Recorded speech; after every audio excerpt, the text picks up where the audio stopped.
Hello Leo, welcome dito sa aking channel, Kapalaran 888. Welcome guys, Leo.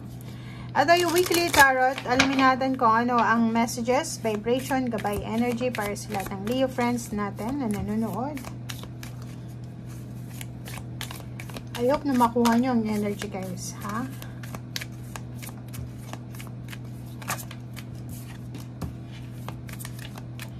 Leo.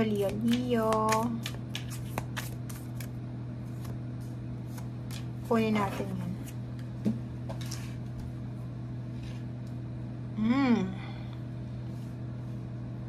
Okay, Leo. So, kung makikita mo dito sa 3 cards mo, ang sinasabi ng baraha, communicate freely. So, if may gusto kang sabihin, may gusto kang iparamdam, express sa linggong ito, trust your intuition and communicate freely. Diba? Makinig ka sa sinasabi ng intuition mo, and sabihin mo kung ano yung gusto mong sabihin sa linggong ito. Next card is following your bliss.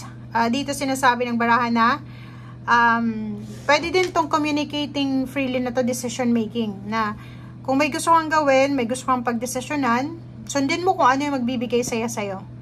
Diba? So, ano lang parang sinasabi sa'yo dito, Leo, na simplifying life, live happy, diba?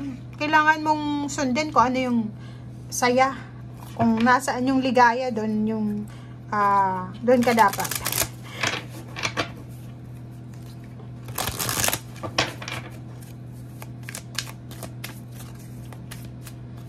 Okay. True love. Oh. So, nakikita natin dito, Leo, na mag-iingat tayo. Kasi posibleng kung ikaw ay single, naghahanap ka ng karelasyon, mag-iingat ka dito sa individual na to na parang nag-o-offer sa'yo, lalo kung babae ka ha, parang ano siya, nag-o-offer siya sa ng love, or pwedeng feeling mo, in love na in love siya sa'yo, parang ganon. So, behind the mask, hindi siya totoo. So, kailangan natin na maging matalino tayo kung single ka, looking for a relationship, or pwedeng may relationship ka tapos may gustong pumasok sa relationship mo, sisirain lang yan ang relationship mo. Kasi tingnan mo dito, yung true love mo behind the mask is hindi true love yan. Okay, so kung may mga online scam or online dating kayo sa inyong buhay, nako, tigilan nyo yan sa linggong ito dahil maluloko lang kayo.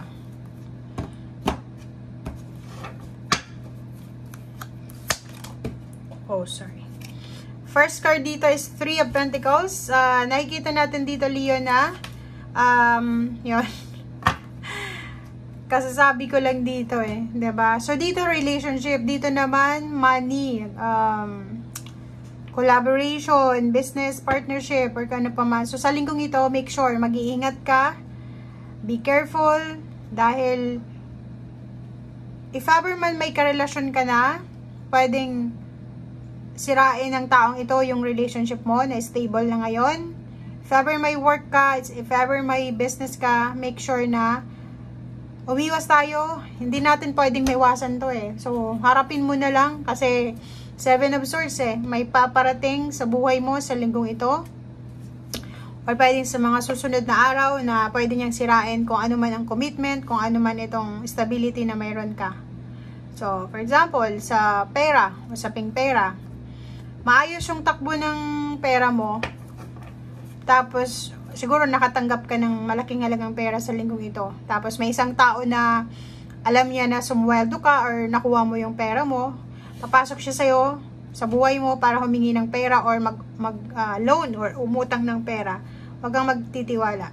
May isang tao mag-o-offer sa'yo ng partnership. Like, uy, Leo, pwede tayong mag-collab tayo sa business. Pwede tayong maging partner. Mag-iingat ka kasi may hidden agenda yan.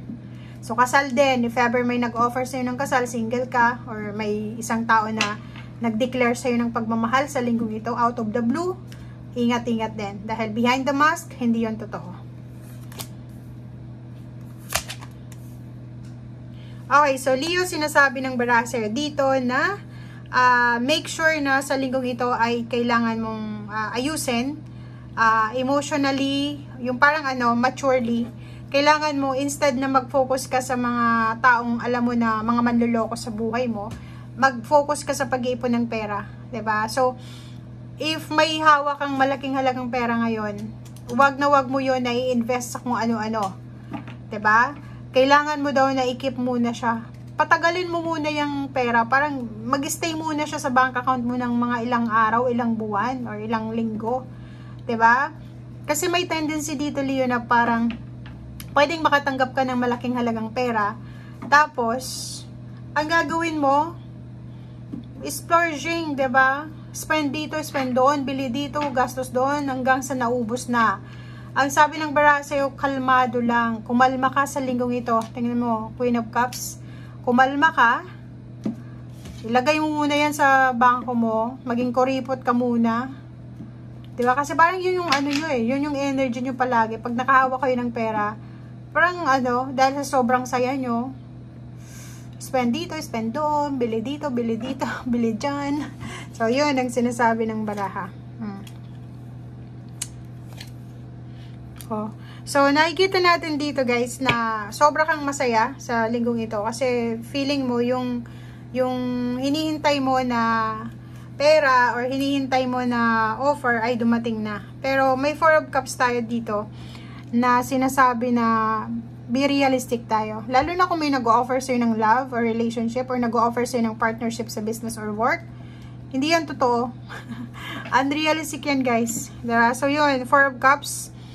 Huwag kang masyadong ma-excite sa situation na yan. Sa offer. Diba? Pera, ganun din. If ever na may mga tao na bala ka na lokohin, scam ka sa usaping pera, mag-iingat ka. Diba? Pag-isipan mo muna ng mabuti bago ka mag-say yes. Ang linggong ito ay punong-puno ng pagbabago sa buhay mo. Pero once na nag-isip ka ng tama, makukuha mo yung victory and success.